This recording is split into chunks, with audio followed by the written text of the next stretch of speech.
Hello everyone, welcome to my channel Indian law academy. अगर आपको मेरा चैनल पसंद आए तो प्लीज़ इसे लाइक शेयर एंड सब्सक्राइब करें। और आगे हम स्टार्ट करते हैं। आज का जो हमारा टॉपिक है वो है राइट टू प्रोटेस्ट पर। क्या डेमोक्रेटिक कंट्री में राइट टू प्रोटेस्ट करना, राइट टू प्रोटेस्ट सिटीजन्स को मिला हुआ है या नहीं मिला हुआ है। आज हम इसके ऊपर डिस्कशन करेंगे या डिस्कस करेंगे और ये देखते हैं क्या ये लीगल है या इलीगल है। राइट टू प्रोटेस्ट या प्रोटेस्ट करना लीगल है कि इलीगल है। जैसे कि हाल फिलहाल में या हाल ही में हम देख रहे हैं, जिसे 2019 में शाहीन बाग में प्रोटेस्ट हुआ है एनआरसी और सीएए के खिलाफ।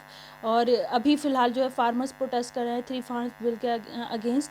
तो हम ये देखते हैं कि अगर मतलब आपके दिमाग में भी ये बात आई होगी और मेरे मन में ये सवाल उठा, इसलिए मुझे लगा कि इस पर एक वीडियो बनानी चाहिए और आप लोगों के साथ भी थोड़ा शेयर करना चाहिए इसको, नॉलेज को, कि क्या राइट टू प्रोटेस्ट है या नहीं है। और ये जो कहीं पे भी अगर मान लीजिए दंगा होता है, बवाल होता है, ये प्रोटेस्ट होता है जहाँ पे ज़्यादा उग्र हो जाता है वो प्रोटेस्ट, तो उस कंडीशन में जो एडमिनिस्ट्रेटिव पावर है वो कहाँ तक है, क्या लिमिट है एडमिनिस्ट्रेटिव पावर के पास। जैसे हम अभी देख रहे थे वाटर कैनन किया गया या फायरिंग, लाठी चार्ज की गई। कई बार ऐसा होता है जब ज़्यादा ही प्रोटेस्ट मतलब उग्र हो जाता है या वहाँ पे दंगा भड़क जाता है तो फायरिंग भी करनी पड़ जाती है पुलिस को। तो वो सब पावर पुलिस के पास कहाँ से आई, हम वो सब चीज़ें आज इसमें डिस्कस करेंगे। क्या ऐसा पुलिस का करना ह्यूमन राइट्स के अगेंस्ट है या ये नहीं है, और है तो कितना, मतलब किस लिमिट तक पुलिस अपना जो फोर्स है वो अप्लाई कर सकती है प्रोटेस्टर्स के ऊपर। और ये जो प्रोटेस्टर्स को मतलब एक लिमिटेड या एक फिक्स्ड प्लेस देने की बात की जा रही है, सुप्रीम कोर्ट अपने कहीं जजमेंट में ये बात कहता चला आया है, वो केस भी आज हम डिस्कस करेंगे। और कि प्रोटेस्टर्स को एक पर्टिकुलर जगह दे देनी चाहिए जिससे कि वो प्रोटेस्ट कर सके। तो क्या ऐसा होना चाहिए, प्रोटेस्टर्स को ये राइट है या नहीं है, ये सब चीज़ें आज हम इसमें देखेंगे। और ये भी देखेंगे कि क्या प्रोटेस्ट करना लीगल है कि इलीगल है। ठीक है, अभी हम स्टार्ट करते हैं। सबसे पहले ये is protest are part of any democratic country.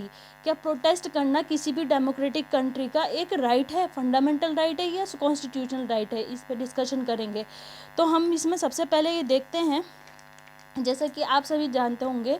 अभी हम सबसे पहले हिस्टोरिकल बैकग्राउंड अगर हम इंडिया का देखें तो हमारे इंडिया का जो नींव थी, जो बुनियाद थी, वो प्रोटेस्ट से ही रखी गई। जैसे कि हम जानते हैं 250-300 साल जो है हमारे ऊपर अंग्रेज़ों ने रूल किया। ये ब्रिटिश सरकार हमारे ऊपर रूल करती थी, ब्रिटिश हमारे ऊपर रूल करते थे। तो वो धीरे धीरे बिजनेस के पर्पज़ से आए, फिर धीरे धीरे उन्होंने हमारे ऊपर अत्याचार करना शुरू कर दिया। फिर इसी वजह से हमने जो है प्रोटेस्ट किए, जिसमें बहुत सारे हिस्टोरिकल प्रोटेस्ट हैं जो गांधी मूवमेंट के नाम से भी फेमस है। और हिस्टोरिकल मतलब अगर देखा जाए स्वदेश आंदोलन के नाम से फेमस है, सत्याग्रह के नाम से फेमस है, क्विट इंडिया के नाम से जो मूवमेंट था वो फेमस है। तो ये सारे जो है हिस्टोरिकल टाइम से ही ये प्रोटेस्ट होते चले आ रहे हैं। ये आज की ही बात नहीं है कि हमें, अगर हम किसी भी जो पार्लियामेंट लॉ बना रही है हम उसके अगेंस्ट अगर प्रोटेस्ट कर रहे हैं तो ये आज ही की बात नहीं है। जब भी मतलब डेमोक्रेटिक कंट्री में जब भी अपने राइट्स के लिए बात करनी होती है तो लोग क्या करते हैं, ये उनका ऐतराज़ जताने का, या उस लॉ में जो बुराइयां हैं या उस लॉ में जो सोसाइटी के अगेंस्ट चीज़ें हैं उनके खिलाफ जो है वो सड़क पे या प्रोटेस्ट कर सकते हैं। लेकिन इसके लिए कुछ लिमिट दी गई हैं। सिटीजन्स के भी अपने मतलब फंडामेंटल राइट्स हैं, तो साथ साथ फंडामेंटल ड्यूटीज़ भी हैं जो हम कॉन्स्टिट्यूशन में देखते हैं आर्टिकल 51A में। वो हमें बताती हैं कि अगर हम प्रोटेस्ट करते हैं तो हमारी क्या लिमिट है।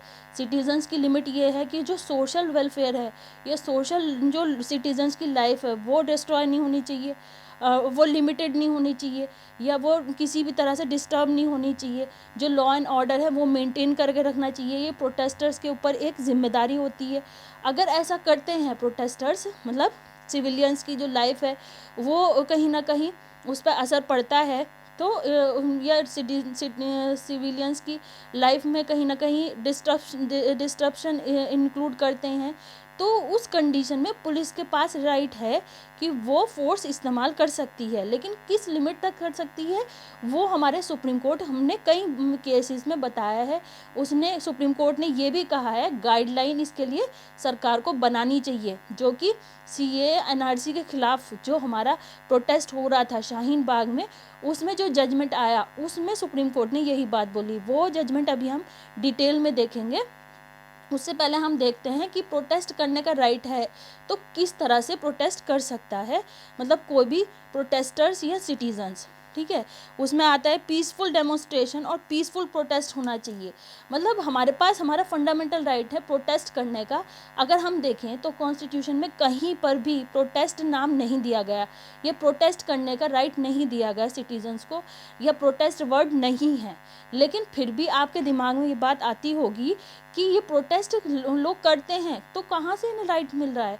अब मैं इसके अंदर मैं बताती हूँ, जो हमारा कॉन्स्टिट्यूशन है वो आर्टिकल 19 जो है, इसके बारे में सिटीजन्स को बहुत पावरफुल प्रोविज़न कहा जाएगा, बहुत मतलब कहना चाहिए पावर प्रोवाइड करता है कि अपने फंडामेंटल राइट्स को बचाने के लिए, या अगर हम किसी लॉ के अगेंस्ट है जो हमारे सिटीजन्स के या हमारी सोसाइटी के कहीं ना कहीं ख़िलाफ़ है, या हमारे जो है सोसाइटी से या हमारे लाइफ से कहीं ना कहीं हमें मतलब नुकसान पहुंचाने वाला है, तो हम उसके अगेंस्ट आके प्रोटेस्ट कर सकते हैं। लेकिन कंडीशन ये है, सिर्फ हमें जो है पीसफुल प्रोटेस्ट करना चाहिए, और जो डेमोन्स्ट्रेशन होगा वो पीसफुल होना चाहिए, और किसी भी चीज़ को नुकसान, जो सोशल या सोसाइटल जो चीज़ें हैं, सोशल लाइफ हो चाहे सिटीजन्स की, या कहना चाहिए किसी का जो रास्ता, जो सोसाइटल, जो सोसाइटी के लोग हैं उनका कहीं ना कहीं उनके जो रास्ते हैं, जैसे कि मान लीजिए कहीं प्रोटेस्ट कर रहे हैं तो किसी का रास्ता, मतलब जाने आने का रास्ता वायलेट नहीं होना चाहिए, लोगों के जो है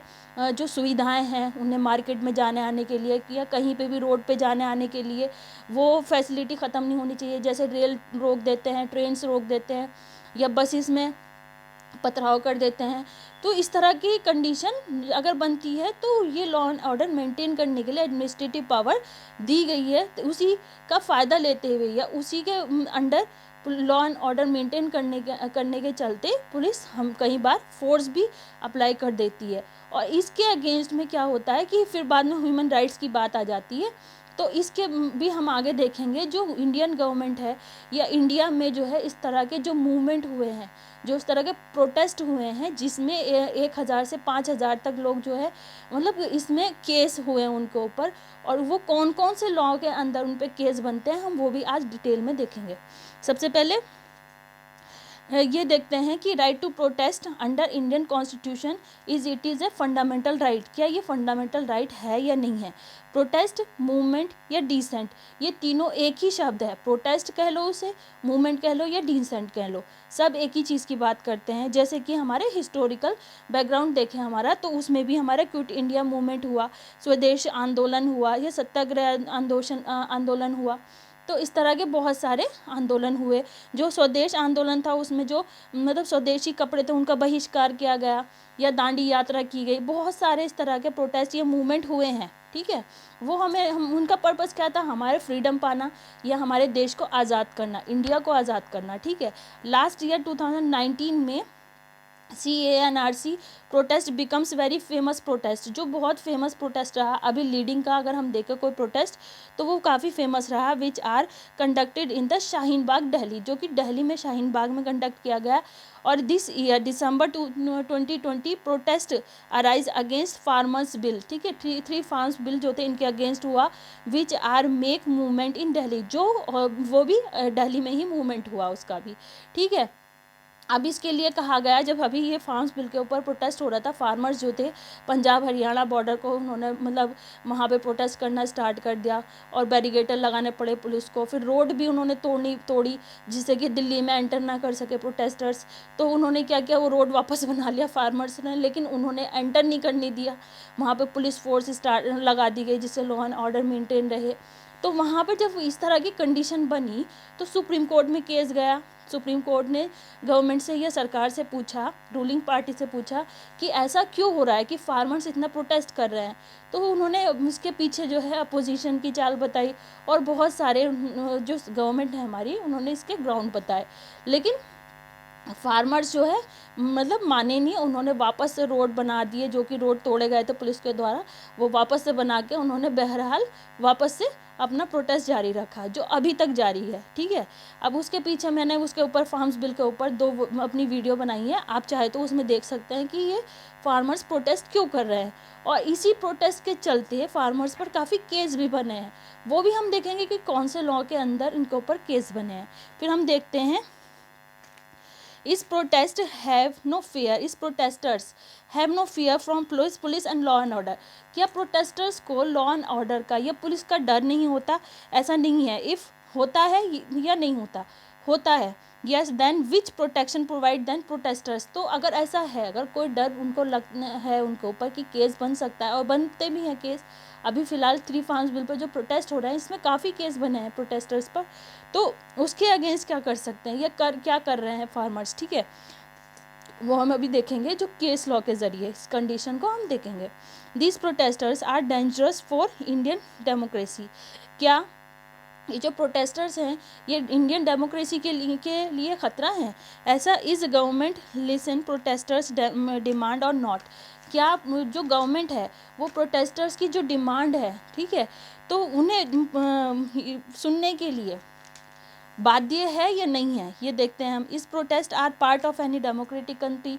तो ये तो हम कहेंगे कि हाँ, डेमोक्रेटिक कंट्री का पार्ट है प्रोटेस्ट। अगर हम डेमोक्रेटिक हैं, अगर हम हमारी लोकतंत्रात्मक गणराज्य है हमारा इंडिया जैसा कि है, तो हमारे पास राइट्स हैं कि अपनी जो भी पार्लियामेंट लॉ बना रहे हैं हम उसके ऊपर अपना मतलब प्रोटेस्ट कर सकें कि अगर वो हमारे खिलाफ कहीं हैं। तो फार्मर्स को वो जो एक्ट हैं 3 फार्म्स बिल हैं वो अपने अगेंस्ट लग रहे हैं। ऐसे ही CAA-NRC जो एक्ट लाए गए थे सन 2019 में, तो जो ये प्रोटेस्ट हुआ शाहीन बाग में, तो वहाँ पर भी उन लोगों को यही लग रहा था। जो सिटीजनशिप एक्ट है जो 1955 का था, 1955 का, उसमें अमेंडमेंट किया गया 2019 में, और जिसके खिलाफ ही ये प्रोटेस्ट हुए थे। तो लोगों को कहीं ना कहीं सिटीजनशिप से रिलेटेड कुछ अपने मतलब फियर नज़र आ रहे थे, ये नुकसान नज़र आ रहे थे कि हमारी सिटीजनशिप के लिए नुकसानदायक होंगे। अब हम देखते हैं in any democratic country citizens are very important. किसी भी डेमोक्रेटिक कंट्री के लिए सिटीजन्स बहुत इंपॉर्टेंट होते हैं। During the period of historical period से लेकर अब तक, when British rule upon the Indian people where Indian peoples have no rights, so that after independence Indian citizens have fundamental rights। जैसे हम देखते हैं हमारे हिस्टोरिकल बैकग्राउंड में क्या फॉल्ट था, ये फॉल्ट था कि जो हम सिटीजन्स थे हमारे जो है फंडामेंटल राइट्स नहीं थे, या हमारे पास कोई राइट्स ही नहीं थे कि हम अपनी कोई भी आवाज़ उठा सके। अगर हमारे खिलाफ हमारे ऊपर अत्याचार हो रहा है तो हम उसके अगेंस्ट बोल ही नहीं सकते थे। चूँकि आज के टाइम में हमें हमारा कॉन्स्टिट्यूशन मिल चुका है, तो हमारे फंडामेंटल राइट्स हैं, अगर कहीं वो वायलेट होते हैं तो हम उसके अगेंस्ट आके फंडामेंटल राइट्स को बचाने के लिए प्रोटेस्ट कर सकते हैं, ठीक है, लेकिन वो पीसफुल होना चाहिए। सबसे बड़ी कंडीशन यही है, ठीक है, जो कि आर्टिकल 51A में दिया गया है, जो कि हमारी फंडामेंटल ड्यूटी है कि हमारी जो सोसाइटी की, या कहना चाहिए हमारी जो गवर्नमेंट प्रॉपर्टीज़ हैं उसे कहीं ना कहीं हम नुकसान ना पहुंचाए। जैसे बसेस को तोड़ फोड़ करना या सिटीजन्स को का आने जाने वाले रास्ते को रोकना। तो जब शाहीन बाग में प्रोटेस्ट चल रहा था तब यही बात कोर्ट में कही गई थी। जो अपीलेंट थे उन्होंने यही बात कही थी कि जो रास्ता है वो कहीं ना कहीं ब्लॉक हो रहा है, लोगों को आने जाने में दिक्कत हो रही है। तो बहुत सारे इस तरह के मतलब फैक्ट उठाए गए थे। अब हम देखते हैं for which citizens can raise their voice और डिमांड। जो फंडामेंटल राइट्स हैं हमारे, उसके वजह से ही हम अपने आवाज़ उठा सकते हैं या हमारे डिमांड्स कर सकते हैं सरकार से। But why right to protest so important for any democratic country या लाइक इंडिया, ठीक है, क्यों मतलब फंडामेंटल राइट्स या हमारे राइट्स जो हैं बहुत ज़रूरी हैं, या प्रोटेस्टर्स के जो राइट्स हैं वो ज़रूरी है। Time to time as every one know that government introduce many government policies. जैसे कि हम सभी जानते हैं टाइम टू टाइम जो है गवर्नमेंट काफ़ी पॉलिसीज़ लाती रहती है, जिसके बाद जो होता है आफ्टर दैट दीज पॉलिसीज़ मतलब एनालाइज की जाती है। ये जो पॉलिसीज़ होती है मॉनिटर की जाती है और क्रिटिसाइज़ की जाती है, जिसके बाद जो है अगर इसमें कोई कमियां होती हैं, खामियां होती हैं, तो उन्हें रेज़ किया जाता है बाय द पीपल्स के द्वारा। एंड दीज क्रिटिसिज्म और लूप्स होल्स मॉनिटर बाय और एड्रेस बाय पीसफुल डेमोन्स्ट्रेशन और पीसफुल प्रोटेस्ट। ये जो भी मतलब लीप होल होंगे, तो लूप होल्स जो होंगे या क्रिटिसिज्म जो होंगे इन एक्ट में जो निकल के आएंगे, सिटीजन्स को जो लगेंगे, उनके खिलाफ मतलब प्रोटेस्ट कर सकते हैं लोग, लेकिन कैसा होना चाहिए, पीसफुल डेमोन्स्ट्रेशन होना चाहिए या पीसफुल प्रोटेस्ट होना चाहिए, ये सेम ही बात है। But here it is noticed that only peaceful are lawful और बिकम्स लॉफुल। ये बात यहाँ पे गौर करने वाली की या ध्यान देने वाली है, जो पीसफुल प्रोटेस्ट होगा सिर्फ वही लॉफुल होगा। If any protest motive becomes outrage, अगर किसी भी प्रोटेस्ट का जो मोटिव है वो आउटरेज करना होगा, या जैसे मैंने बताया है गवर्नमेंट प्रॉपर्टी को नुकसान पहुँचाना होगा, या सोसाइटी का कहीं ना कहीं बहुत ज़्यादा मतलब नुकसान पहुँचाना है, सोसाइटल जो हमारी लॉ एंड ऑर्डर है उसे ख़राब नुकसान पहुँचाना है, तो पीपल लाइफ एंड प्रोटेक्शन को कहीं ना कहीं वो नुकसान देने वाले हैं वो प्रोटेस्ट, तो तब वो इलीगल होंगे या उन्हें जो है लीगल करार नहीं दिया जाएगा। ठीक है। अब पर्सनल लिबर्टी से बात आ जाती है लोगों की। पर्सनल लिबर्टी से मतलब है अगर कोई पर्सन जा रहा है उसको ऊपर मतलब प्रोटेस्टर्स हमला कर देते हैं। कई बार ऐसे हुए हैं कि प्रोटेस्टर्स जो है काफ़ी उग्र हो जाते हैं, जिसकी वजह से जो प्रोटेस्ट का पार्ट नहीं है वो भी उसमें मतलब कहीं ना कहीं उसे नुकसान हो जाता है। वो सब नहीं होना चाहिए। ऐसे फंक्शंस को रोकने के लिए एडमिनिस्ट्रेटिव पावर जो है वो एनहांस कर दी गई है कि पुलिस चाहे तो पुलिस फोर्स इस्तेमाल कर सकती है। जैसा कि हम देखते भी हैं आम अपनी लाइफ में, आम जिंदगी में, कि जैसे प्रोटेस्ट होता है ज़्यादा उग्र हो जाता है या उसका मोटिव जो होता है नुकसान देने वाला होता है सोसाइटी के लिए, तो उसमें क्या होता है पुलिस फोर्स इस्तेमाल करती है, लाठी चार्ज कर देती है और धुएं मतलब आंसू गैस के गोले छोड़ देती है या वाटर कैनन छोड़ देती है। तो ये सब मतलब क्या है, लॉ एंड ऑर्डर मेंटेन करने की पुलिस की पावर है, लेकिन एक लिमिट तक होना चाहिए। भी ह्यूमन राइट्स के अगेंस्ट नहीं जाना चाहिए। प्रोटेस्टर्स के भी राइट्स हैं। ठीक है। इसके बाद सुप्रीम कोर्ट ने जो हम केस आगे देखेंगे उसमें गाइडलाइन बनाने के लिए इसीलिए कहा है कि कई बार ऐसा होता है कि ह्यूमन राइट्स के अगेंस्ट हो जाता है, लॉ एंड ऑर्डर मेंटेन करने के चलते पुलिस मतलब ज़रूरत से ज़्यादा फोर्स इस्तेमाल कर देती है जो ह्यूमन राइट्स के अगेंस्ट हो जाता है। ठीक है। After independence famous movements like wise 2011 में anti corruption protest bye Anna Hazare. अब हम देखते हैं जो हमारी आज की मतलब कहना चाहिए इंडिपेंडेंस के बाद जो फेमस प्रोटेस्ट हुए हैं उनके बारे में। 2011 में जैसे एंटी करप्शन जो था, एंटी करप्शन प्रोटेस्ट हुआ जो कि अन्ना हजारे के द्वारा किया गया है। फिर 2012 में निर्भया गैंग रैप के अगेंस्ट मतलब प्रोटेस्ट किया गया। निर्भया प्रोटेस्ट के नाम से जो फेमस था। टू एंश्योर वुमेन्स सेफ्टी, जिसमें वुमेन्स की जो सेफ्टी थी, वुमेन की सेफ्टी को इंश्योर करने के लिए किया गया। इतना रेप केसेस हो रहे हैं तो उन्हें कहीं ना कहीं रोकने की वजह से कहा गया। तो इसका रिजल्ट ये निकला कि गवर्नमेंट ने काफ़ी मतलब रेप जो प्रोविजंस थे आईपीसी में और जो मतलब प्रोसीजरल लॉ था सीआरपीसी एविडेंस, इनमें तीनों में ही काफ़ी सुधार किए गए। फिर पोस्को एक्ट जो है उसमें भी अमेंडमेंट किया गया क्योंकि छोटी बच्चियों के साथ भी रेप केस काफ़ी हो रहा था। तो वो सारे इस तरह के मूवमेंट या प्रोटेस्ट किए गए जिससे सोसाइटी में जो बुराइयां हैं, जो खामियां हैं, उनसे हम लोग अपने आप को या अपनी सोसाइटी को बचा सकें। तो प्रोटेस्ट कहीं ना कहीं अगर हम देखें तो उसका जो है इंटेंशन अच्छा भी होता है, लेकिन अगर अच्छा इंटेंशन है और पीसफुल तरीके से डेमोन्स्ट्रेशन किया जा रहा है तो वो लीगल कहलाएगा। लेकिन अगर वही प्रोटेस्ट का मोटिव जो है वो पीसफुल ना रह के और सोसाइटी के अगेंस्ट चला जाए, तो वो लॉ एंड ऑर्डर के अगेंस्ट हो जाए, तो वो प्रोटेस्ट लीगल नहीं कहलाएगा, वो इलीगल प्रोटेस्ट कहलाएगा, जिसको रोकने के लिए पुलिस के पास या जो एडमिनिस्ट्रेटिव अथॉरिटी है उसके पास पावर होती है। ठीक है। Here it is noticed that there is a word protest under the constitution. There is no word, मतलब यहाँ एक बात गौर करने वाली ये भी है कि हमारे कॉन्स्टिट्यूशन में कहीं पे भी प्रोटेस्ट नाम नहीं है या प्रोविज़न नहीं है प्रोटेस्ट से के नाम से। बट हियर आर्टिकल 19 जो हमारा आर्टिकल 19 है कॉन्स्टिट्यूशन का, will protect citizens fundamental right to protest. Fundamental rights जो प्रोटेस्ट करने का राइट है, फंडामेंटल राइट है ये, तो वो हमारा आर्टिकल 19 इंश्योर करता है कि हम लोगों को या सिटीजन्स को राइट टू प्रोटेस्ट है एज ए फंडामेंटल राइट, जो कि हमारा आर्टिकल 19 हमें प्रोवाइड करता है। ठीक है। अब हम इसे डीपली देखते हैं आर्टिकल 19 क्या बोलता है प्रोटेस्ट के बारे में। Article 19 clause sub article 1 clause A बोलता है talking about freedom of speech and expression. ये हमें फ्रीडम ऑफ स्पीच देता है और एक्सप्रेस करने की मतलब हमें कहना चाहिए फ्रीडम देता है, which give right to freely express their gesture और ओपिनियन। जो हमें राइट देता है हमारे जेस्टर को और हमारे ओपिनियन को क्या एक्सप्रेस करने की पावर देता है, ठीक है। फिर आर्टिकल 19 सब आर्टिकल 1 और क्लॉज बी देखते हैं हम इसमें, जो right to protest peacefully without arms, जो कि हमें राइट देता है प्रोटेस्ट करने का, लेकिन पीसफुल तरीका का होना चाहिए, बिना किसी हथियारों के, बिना किसी आर्म्स के, ठीक है। फिर as associations and trade unions के, ठीक है। So these three are provide to Indian citizens right to peaceful protest.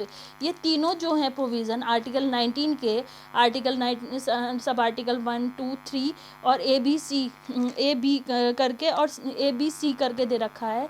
ये 19 का जो प्रोविज़न है टोटल हमारा आर्टिकल 19, ये हमें पीसफुल प्रोटेस्ट या पीसफुल मूवमेंट करने का राइट देता है।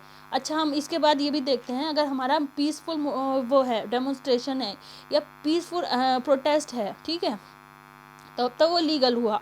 लेकिन अगर वो पीसफुल नहीं है, पीसफुल प्रोटेस्ट नहीं है या पीसफुल डेमोन्स्ट्रेशन नहीं है, तो लॉ एंड ऑर्डर मेंटेन करने के लिए हमें हमारी जो एडमिनिस्ट्रेटिव पावर है, या पुलिस को एडमिनिस्ट्रेटिव पावर दी हुई है, यहाँ हम सब समझ गए।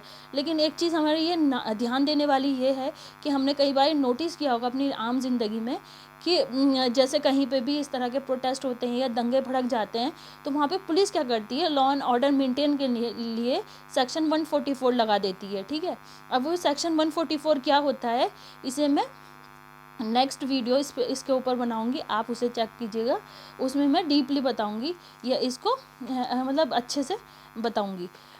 अभी हम इसे सिर्फ सेक्शन 144 देख लेते हैं। एक तरह से लॉ एंड ऑर्डर मेंटेन करना इसका पर्पस होता है, जो कि एडमिनिस्ट्रेटिव पावर को ये पावर दी हुई है, ठीक है। So in any democracy free speech and peaceful protesters right, ठीक है, will be protect to encourage और रेस्पेक्ट। ये जो पीसफुल प्रोटेक्ट है, इसको एनकरेज भी किया जाएगा और उसको प्रोटेस्ट भी दिया जाएगा, वो प्रोटेक्ट भी किया जाएगा और उसकी रेस्पेक्ट भी की जाएगी, ठीक है। But these rights are not absolute in nature. लेकिन ये जो राइट है कि प्रोटेस्टर्स को प्रोटेक्ट किया जाएगा या उनका जो है एनकरेज किया जाएगा, ये राइट्स जो है एब्सोल्यूट नहीं है। Means people did not have absolute and complete freedom to for which they can want they do so। मतलब उनके पास राइट्स हैं, लेकिन कुछ लिमिटेशन भी हैं कि वो चाहें तो मतलब अपने जो राइट वो प्रोटेस्ट है, पीसफुल प्रोटेस्ट कर सकते हैं, अपनी बात रख सकते हैं सरकार के सामने, लेकिन एक लिमिट में होना चाहिए। एब्सोल्यूट पावर नहीं दी गई है, क्योंकि कई बार ऐसा होता है पॉलिटिकल एजेंडे से भी ये प्रोटेस्ट होते हैं, तो उस सब को रोकने के लिए, जिससे कि सोसाइटी में इसका मिसयूज़ ना हो, ठीक है। And restriction also provide under article 19।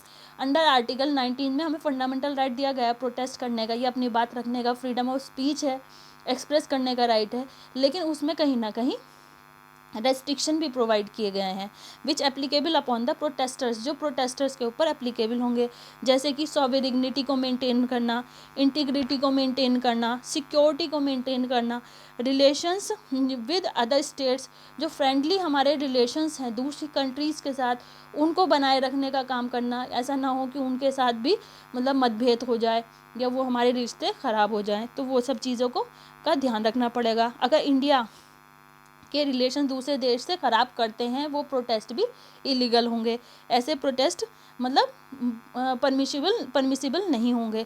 So we can see that protesters या citizens have right to protest same as administration और अथॉरिटी हैज़ राइट टू या power to restrict these protesters, या लाइक पुलिस ब्रूटैलिटी, जैसे police की क्या करती है इन protest को रोकने के लिए, जो इलीगल प्रोटेस्ट हो जाते हैं या जिसमें जो है मोटिव जो है उसका जो है लॉ एंड ऑर्डर ख़राब करना होता है, तो उसके लिए जो है पुलिस क्या करती है या एडमिनिस्ट्रेटिव अथॉरिटी क्या करती है, उसको रोकने के लिए लाठीचार्ज कर सकती है, पानी के छिड़काव कर सकती है, या आंसू गैस के गोले भी छोड़ सकती है, या एक्सेसिव फोर्स भी यूज़ कर सकती है। कई बाज़ दफ़ा ऐसा होता है कि वो ज़्यादा मतलब एग्रेसिव फोर्स भी इस्तेमाल करना पड़ता है, एक्सेसिव फोर्स भी इस्तेमाल करना पड़ता है पुलिस को।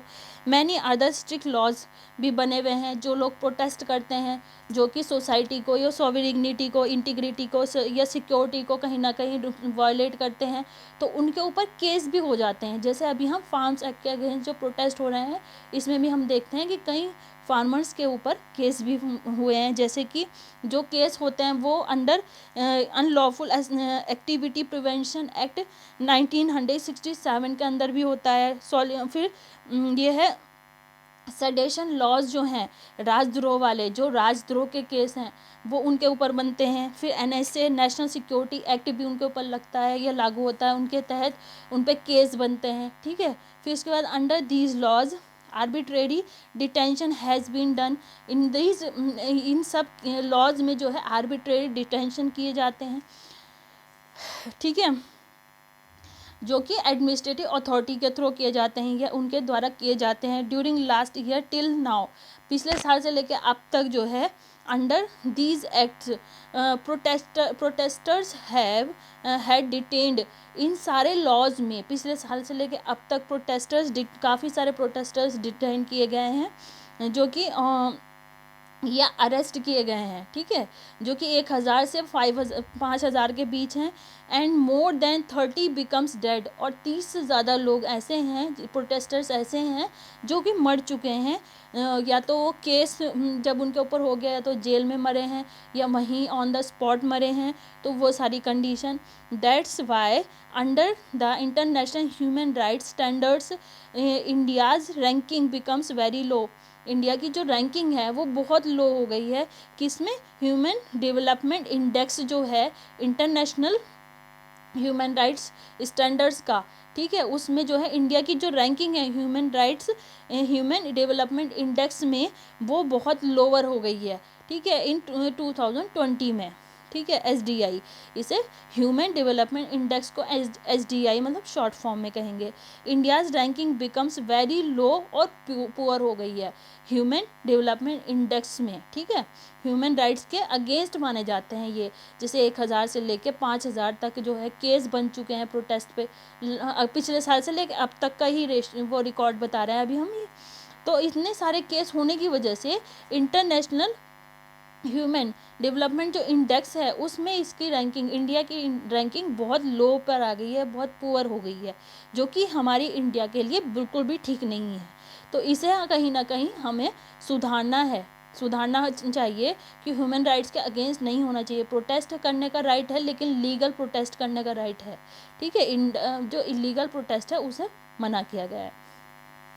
अब हम सुप्रीम कोर्ट के लैंडमार्क जजमेंट देख लेते हैं जो बहुत ही इंपॉर्टेंट है। सबसे पहले देखते हैं which tells us that in which extent right to protest will be conducted, जो हमें ये बताते हैं कि किस लिमिट तक, कितनी मतलब हम राइट टू प्रोटेस्ट का अपना इस्तेमाल कर सकते हैं। और पुलिस अथॉरिटी या एडमिनिस्ट्रेटिव अथॉरिटी के बारे में बताता कि वो कहाँ तक फोर्स इस्तेमाल कर सकता है लॉ एंड ऑर्डर मेंटेन करने के लिए, ह्यूमन राइट्स के अगेंस्ट ना जाए इतना, ठीक है। और फिर इसमें हम देखते हैं in which extent restrictions impose by the authority, कहाँ तक मतलब अथॉरिटी के ऊपर रेस्ट्रिक्शन इम्पोज किए गए हैं। जैसे हम देखते हैं फर्स्ट केस हमने देखा, अभी हम लीडिंग केस देख रहे हैं, वैसे तो केस बहुत है लेकिन हम लीडिंग केस देख रहे हैं। जैसे CAA प्रोटेस्ट शाहीन बाग में हुआ था, सिटीजनशिप अमेंडमेंट एक्ट 2019 का एक्ट था इसमें, और ये अमेंडमेंट हुआ था इस एक्ट में, जो पहले से बना हुआ था सिटीजनशिप एक्ट 1955 का 1955 का, उसमें अमेंडमेंट किया गया था लास्ट ईयर, ठीक है। इसमें जो केस है वो Amit Sahni versus commissioner of police AIR 2020 का केस है ये। इसमें जो सुप्रीम कोर्ट है उसने गाइडलाइन दी है प्रोटेस्टर्स के ऊपर भी, मतलब रेस्ट्रिक्शन इम्पोज करने के लिए कहा गया है कि वो भी अपनी लिमिट में रहे और पुलिस भी अपनी लिमिट में रहकर ह्यूमन राइट्स के अगेंस्ट जाकर उनके ऊपर मतलब प्रोटेस्टर्स के ऊपर फोर्स इस्तेमाल ना करे, ठीक है। फिर समरी एंड वो देखते हैं इस केस का आउटलुक क्या है।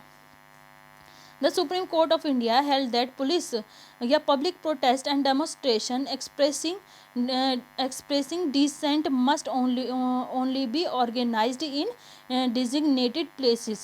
इसमें सुप्रीम कोर्ट ने ये कहा है जो प्रोटेस्ट होगा वो एक डिजिग्नेटेड प्लेस पर होगा।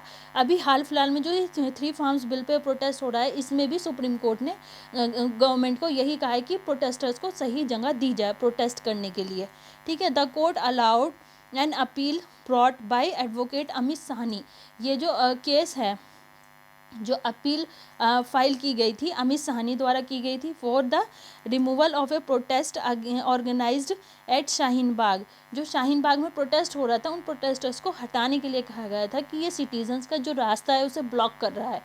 तो वो इन्होंने मतलब अपीलेंट जो थे एडवोकेट अमित साहनी उन्होंने ये कोर्ट से मतलब एक कहा था कि ये प्रोटेस्टर्स को रास्ता मतलब खोलने के लिए कहा जाए, क्योंकि सिटीजन्स को आने जाने में दिक्कत हो रही है। फिर इसमें शाहीन बाग में जो हो रहा था protest organised at Shaheen Bagh A Delhi neighbourhood, जो दिल्ली में हो रहा था against the citizenship amendment act and national register of citizens के खिलाफ हो रहा था।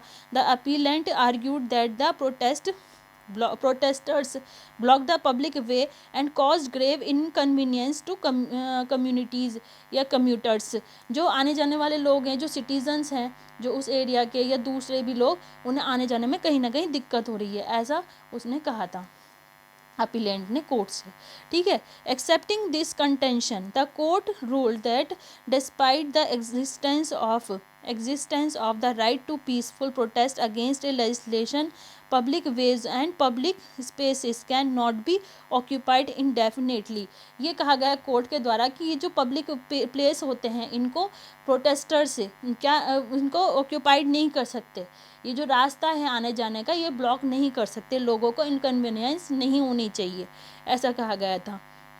जो अपनी डेली लाइफ है उसको जीने में सिटीजन्स को दिक्कत नहीं आनी चाहिए, ऐसा कोर्ट ने माना। ठीक है, it held that the rights to freedom of expression and protest under article 19 of the constitution are subject to reasonable restrictions pertaining to the sovereignty and integrity of the India public order and to regulation by the concerned police authorities. ये जो है regulate करना चाहिए या concern करना चाहिए police officers को या एडमिनिस्ट्रेटिव अथॉरिटी को। Here the court referred the Hemant Lal K Shah versus commissioner of police AIR 973 supreme court case को यहाँ पे इस केस में रेफर करती है।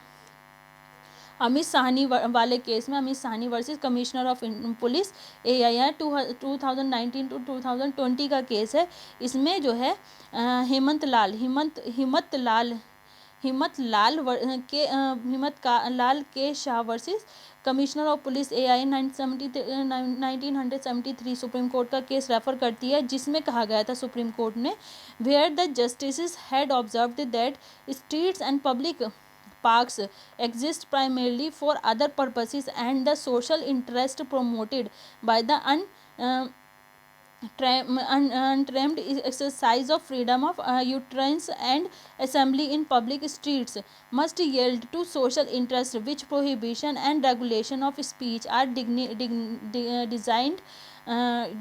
designed to protest, but there is a constitutional difference between reasonable regulation and arbitrary exclusion।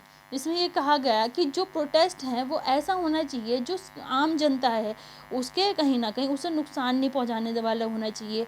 उनकी life और personal liberty है तो उनको वायलेट नहीं करना चाहिए, क्योंकि उनके भी फंडामेंटल राइट्स हैं, और जो प्रोटेस्टर्स हैं उनकी बात भी सरकार को बात सुननी चाहिए। और प्रोटेस्ट करने का फंडामेंटल राइट है, लेकिन पीसफुल प्रोटेस्ट करने का फंडामेंटल राइट है। ठीक है, इसके बाद जो है